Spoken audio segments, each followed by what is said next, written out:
जो opposition voices हैं उसको डिसमिस करने की ज़्यादा ओपिनियंस जो हैं, जो वेल मीनिंग ओपिनियंस हैं, उसकी एक प्रथा बन चुकी है।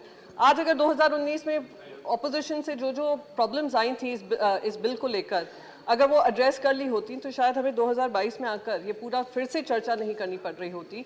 लोकसभा में इसको अनुमति दी पहले, अब फिर से राज्यसभा में आया है। तो कहीं ना कहीं ये पूरी एक चीज़ ज़रूर दर्शाता है कि हमारा जो पूरा एक्ट है जो हम बनाते हैं वो पूरा प्रोसेस ड्रिवन है rather than looking towards efficiency driven acts. That is why within 3 years we are having an amendment here.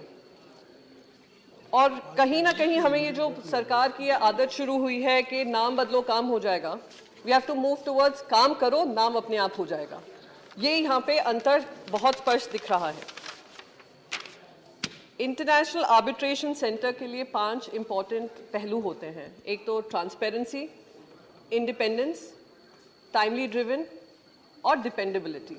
ये सारे 4-5 पहलू अगर उसको देख लिया जाए तो शायद कहीं ना कहीं we would have met with success much sooner rather than having to struggle to find the space and make a space in this entire system. अब यहाँ पर अगर सरकार ही सारे निर्णय लेगी, सारे अपॉइंटमेंट्स का, जहाँ पे आपके चेयरमैन हो, आपके सेक्रेटरी हो, आपके सीईओ हो, सारा जो डिसीजन है सरकार से ही आना है, तो how does it inspire confidence in the minds of people who are coming here to look forward towards an arbitration and redressal on commercial disputes? That is something that should have been looked at even in 2019 and should be addressed even now, like Vivek Tankha ji said, and he's a very experienced voice and उन्होंने example भी दिया है।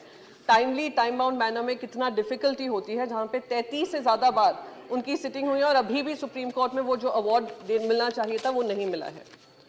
और कहीं ना कहीं ये भी प्रश्न उठाता है कि आज अगर हमारे खुद के देशवासी, जो हम इंडिपेंडेंट एजेंसीज की बात करते हैं, इंडिपेंडेंट एजेंसीज का बढ़ता हुआ जो सरकारी इंटरफेरेंस है, उसके चलते इतने सारे तादाद में इंडियन टैक्स पेइंग सिटीजन्स जो हैं इंडियन सिटीजनशिप गिव अप कर रहे हैं, और इस साल में तो पिछले 11 साल का रिकॉर्ड तोड़ा है। तो कहीं ना कहीं जब जनता में भी विश्वास टूट रहा है तो कमर्शियल एस्टैब्लिशमेंट्स में, और we are talking about a global environment, वो विश्वास कैसे बनेगा, इसकी रूपरेखा भी तैयार होना जरूरी है। Like I said, international the litigation continues forever, it has to be time bound.